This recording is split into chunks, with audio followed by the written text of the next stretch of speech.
Good morning, everyone. This conference will now be recorded. Thank you for having me here today. I'm so happy to be here. My name is Shay Vinson. I'm the East Coast Sales Manager for Culinary Collective. A little bit about Culinary Collective. Really what sets us apart in the market is that we pride ourselves on sourcing high-quality artisanal gourmet foods from authentic producers in their original communities. Our vision and our mission is to bring these foods to everyday kitchens. A good example of that is our Castillo de Canela olive oils and our Matisse sardines. These products are unique and taste so great because they're rooted in centuries of tradition and they're produced with passion, love, and care. We really try to be ethical and keep in mind food tradition when we are sourcing our products. Which really just means that we're committed to sustainability by working with small producers whose income is going back into their communities. Our seafood is sourced along very strict criteria that's in line with the Monterey Bay Aquarium Seafood Watch. That's right along with their guidelines. And we source from Marine Stewardship Council certified fisheries whenever possible. When you think about Culinary Collective, we really want you to think quality, approachability, and oh my goodness, authenticity. Next slide, sorry. These are some of the brands that you bring from Culinary Collective. Of course, you've got Matisse and Aneto, our heavy hitters, but then there's also Castillo de Canela, Oceans, Arroyave, and a few others here. Next slide.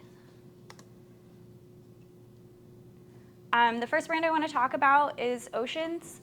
Oceans has been providing North America with quality seafood for a little over 60 years, though their primary market is in Canada. They're committed to sustainability as well as plastic neutrality. They participate in a program where they actually harvest plastic from the oceans to kind of combat that pollution that we're seeing there. And they're also just really excited about reviving the seafood category with exciting new flavors. The most recent way that they're doing that is our line of seafood pouches. The flavors that you see here kind of speak to a global palette. So you're going to see shakshuka, Thai green curry, piri piri as some of the flavors. There are 6 flavors all told, 3 tuna and 3 salmon. They're all MSC certified, so customers who are concerned about sustainability can rest easy with these products. And then they're also very approachable on the shelf. The salmon SRP is $3.49 a unit, and the tuna is $2.49 a unit. Next slide. We're really seeing that pouches are filling the needs of today's consumers, and they're really starting to drive the shelf-stable seafood category. I was in Market District yesterday and was kind of blown away by how many different kinds of pouches that they had, and then started looking closer at the packaging and seeing that there aren't as many sustainable options in pouches. So Oceans is still pretty unique in that category. The real drivers of the popularity of pouches are 3 things from what we're seeing. Health, so when you think about seafood, you think omega-3s and protein. Also sustainability, again, that MSC certification is very important. And convenience and shelf life. When we look at the 2 main generations that are buying this product, millennials and Gen Z, they're overlapping but different priorities. Millennials tend to search out unique flavors and new cuisines. As an elder millennial, I can absolutely speak to that. I'm always wanting to try the new flavor of something or try food from a country I've never been to before or haven't experienced. Gen Z is a little bit more concerned with food that supports healthful aging, which is pretty, in line with younger people worried about getting old someday. So this also speaks to that concern. And then both generations, as well as I think everyone, is concerned with time saving and convenience.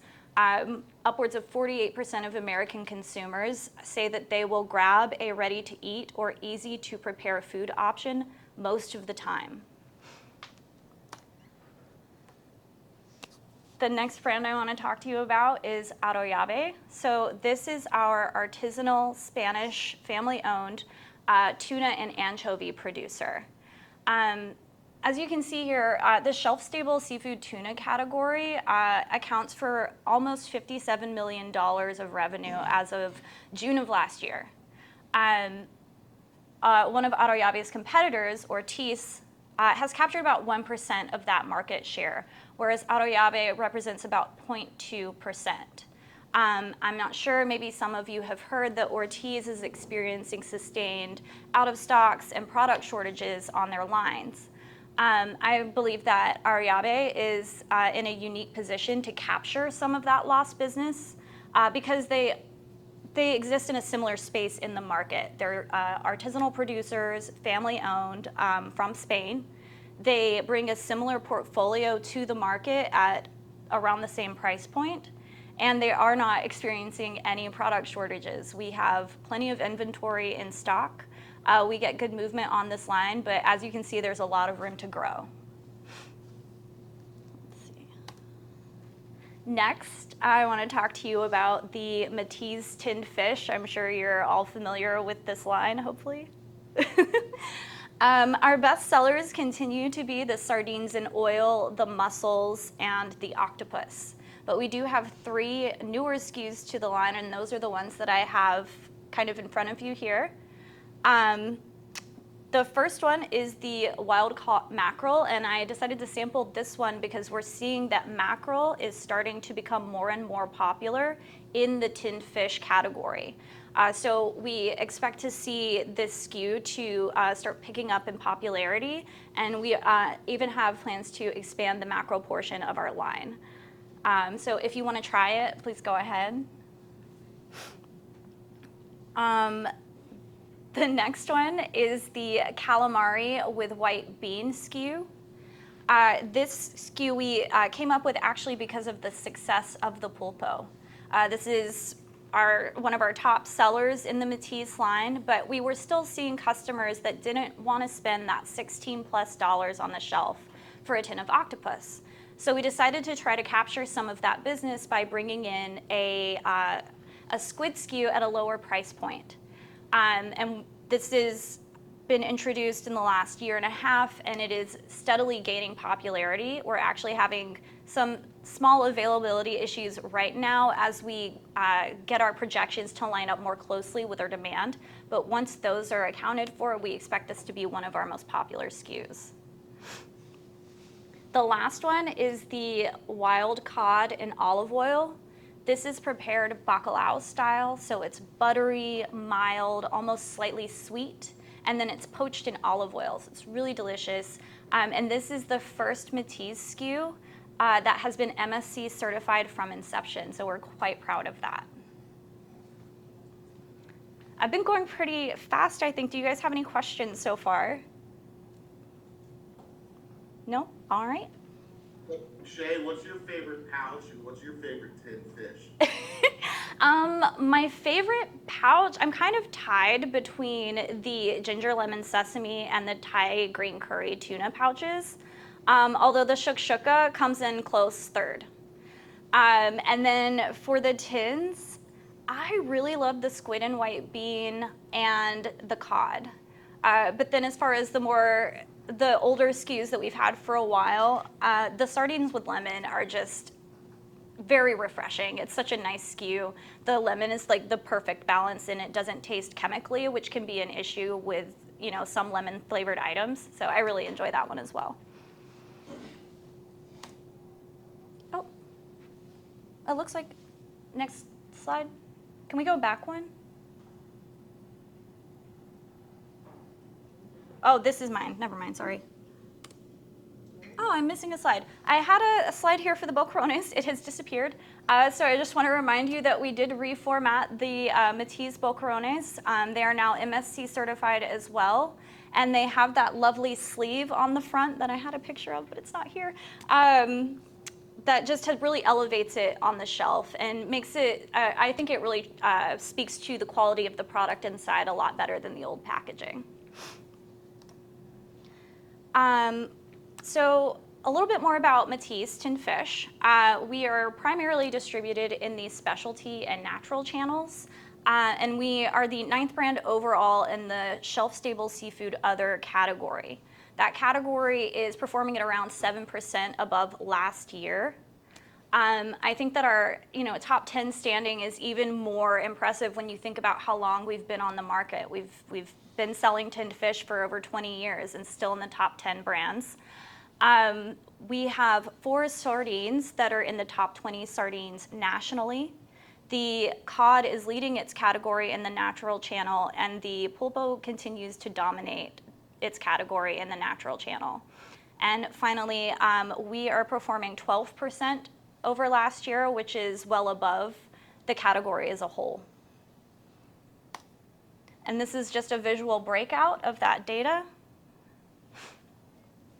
As you can see, the shelf-stable seafood other category accounts for $46 million of business, and it's continuing to grow. I read an article recently that said by 2027 it'll be worth $7 billion as an industry. And you can also see in the subcategory, we are occupying about $1 million of that revenue, with again plenty of room to grow. And bringing products to the market that continue to perform incredibly well in their categories. And here's some fun tinned fish market trends that we're seeing. I'm sure you've heard about some, if not all of these. Charcuterie boards are such a great way to spice up a party. I like to throw together a cheese board with a little bit of charcuterie on there. And I've been opening tinned fish as well. And usually when I, have a gathering, there's somebody there that has never tried tinned fish before. They're a little precious about it. And this is like the perfect, low stakes, peer pressure environment for them to give in and try it. It's usually pretty fun. It's like a nice group bonding experience. And then there is also tinned fish date night or tinned fish girl dinner. Both are trends blowing up on TikTok right now. There are a couple of different formats for these videos. The longer form ones are the creators will go into the grocery store and film themselves picking product off the shelves, not just the tins, but pickles, crackers, and then bringing it home and pairing things, pouring a glass of wine and sharing it with their partner, talking about what they're tasting. Those are really long. There is a shorter form video that is also very popular, mostly a montage of them just showing the products they're using on the board and then the final product. So I'm gonna play that for you right now. Hopefully it's not too terribly loud. Oh good, the volume's off. So it's,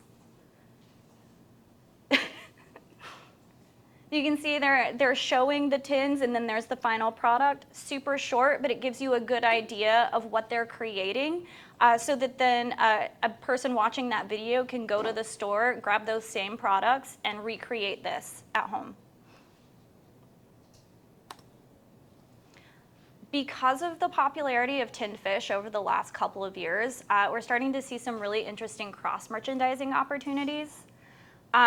Deli, there's been an uptick in deli placements for tinned fish. These are usually smaller breakout sets. They'll go on top of the case or on shelves beside the case. There are 2 different approaches to the smaller set. You can either do the more popular items or the lower price point items, or depending on what your deli is looking for, you may want to go for the more interesting, unique items like the pulpo or the calamari or the cod. It really just depends on their overall vision for that display.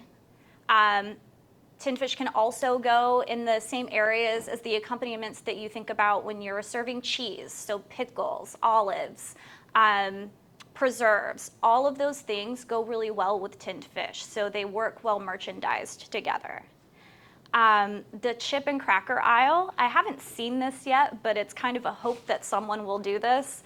I just visualize, the Tostitos like tortilla chips set, and then they have those little racks with the salsa or the queso.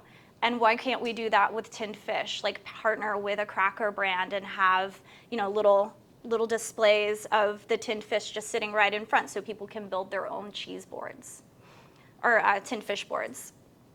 And then the final way that you can merchandise, I know a lot of stores don't offer these sections, but there's a store in Connecticut that does, and I've seen done it a few different ways. They have a houseware section, but with an eye towards host gifts. So, you want to, when you're invited to a dinner party, you want to show up with like a nice bottle of wine or maybe a nice bottle of olive oil. Tinned fish is starting to occupy that same space of like a gourmet gift item. So you can grab a couple of tins, show up at the house, and sometimes the host will opt to open the tins and serve them with dinner, or they'll save them and enjoy them as a treat later. There's the Bocaronis. So this is the new packaging. I just think it looks so much better than the old tray. And if you're unfamiliar on how to use Bocaronis, my go-to is to just throw them on top of a Caesar salad. They really brighten it up. You can also serve them on sourdough bread, like a nice toothsome toast with a hit of olive oil, or make a Hilda, which is one of my favorite tapas. Next, I want to talk about annetto. So you have some of the annetto broth in the little cups in front of you. The samples are the chicken and the veggie broth, which are the top two. So if you want to try those, please go ahead. Annetto is the only shelf-stable broth made with real, fresh ingredients and nothing added to it. When I say real, fresh ingredients, we attended Alimentaria this year and I got to tour their factory. They were using chicken on the bone, fresh vegetables, sea salt, and water in these big tanks, cooking them over low heat to make this broth. It tastes just like a homemade broth, but doesn't take you a day and a half to make, which I think is really nice. Here they are in a ranked order. Like I said, the chicken and the veggie broth are performing very well. And then you've got the low sodium, which is also getting a lot of traction right now. People are being a little bit more health conscious and paying attention to how much salt they're putting in their bodies. The low sodium is a great option. The seafood broth, if you can, try to suggest it in the Asian section. There's not a lot of really good fish broths out there right now, and a lot of Asian cooking uses fish broth as a base for their soups. And then the paella base is obviously a more suited for an in-and-out item or a specialty set, but they make really delicious paella, like homemade paella, and again, it doesn't take you a day to make it, which is great.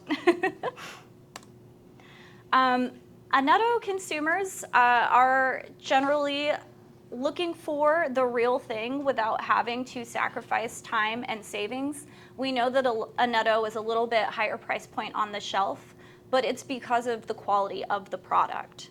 Our customers are generally high income, foodies, for lack of a better word, looking for clean ingredient products that still have great flavor. Annetto is performing as a top 15 specialty natural shelf-stable broth. That is such a hard thing to say. And the shelf-stable broth subcategory is driving the shelf-stable soup category as a whole. The shelf-stable broth is up 11% over last year, whereas the shelf-stable soup category is only up 7%.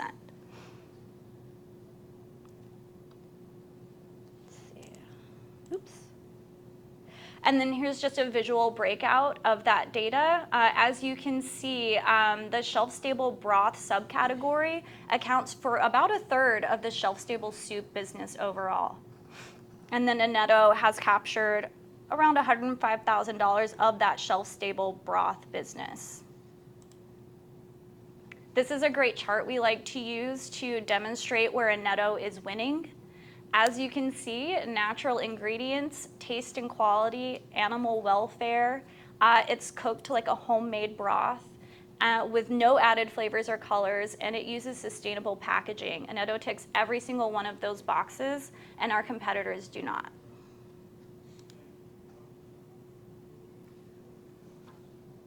The next line I'd like to talk to you about is Castillo de Canena. This is a Spanish family-run producer of very high-quality olive oil. Annetto has a tradition of excellence. They've been working with olives since 1780, and they are very highly awarded. They've gotten a 100 score in the Flos Oli, which is a guide to olive oil that Italy puts out every year. It's the top 500 olive oils in the world. They've gotten a perfect score so many times that they just live in the Hall of Fame now, which is great. Which one has got the 100-point score? Both of these bottles, The highest rated olive oil in the world then? They're very highly rated, yes. They're not the only oils that get a 100 score, but they score 100 consistently year over year, which is very impressive. These two, the Family Reserve Arbequina and Picual, are premium early harvest extra virgin olive oils. So these olives are harvested at the height of freshness in October and pressed. And it just creates a very complex, beautiful olive oil that's also high in polyphenols, so they're good for you. Castillo controls the entire chain of production, all the way from growing the olives to pressing, bottling, packaging, and delivering them to port, where we pick them up. So it's quite the impressive control of the chain of custody. They're also committed to innovation and sustainability. They employ a lot of environmental practices on the estate, including not using pesticides and encouraging a healthy biodiversity on the estate. They also partner with universities and producers of new technologies so that they're always on the cutting edge of how to consistently bring quality olive oil to market. Okay, so now we're going to taste some olive oils. We're going to start with the cup furthest to your left. So this is the Arbequina. It's a really well-balanced, delicate olive oil. Tasting notes are sweet almond, green apple, and parsley. This one can be used in sweet and savory applications. It's beautiful to pair with like ice cream or salads. Yeah, let's see. And then the Family Reserve Picual is a more robust oil. When I taste this oil, I get tomato, and I love tomatoes, so it makes me happy. This one is nice paired with more bold flavors, so think grilled vegetables, bruschetta, like really, really flavorful cheeses. It does really well with all of those things. The Bio Picual is also going to be a more robust oil, tomatoey with also notes of olive leaf and artichoke. This oil is a step above organic. Biodynamic really doesn't seek to just produce organically, but it seeks to produce within a balanced ecosystem, taking into consideration the plants, the people, the animals, all existing together in that space. And then we have the harissa-infused Arbequina. This oil is a bit spicy, so when you taste it, don't be surprised if you get a little bit of a cough. But they basically take a really big tea bag and fill it with these spices and steep it in the container with the olive oil. So you get this really beautiful orange color. And it's great paired with it's great paired with pizza, meats, cheese, hummus. The next oil that we're gonna taste is the smoked Arbequina. So this oil is created with cold smoke. They use oak to create the smoke. And it's also excellent with grilled meats, with roasted vegetables. I like to drizzle it on ricotta to make like a nice little smoked ricotta situation.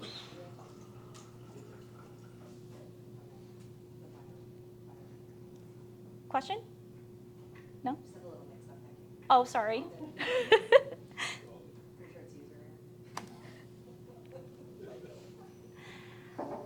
And so we also have a bunch of sauces and accompaniments in our line as well. Some are Matisse branded, some are not.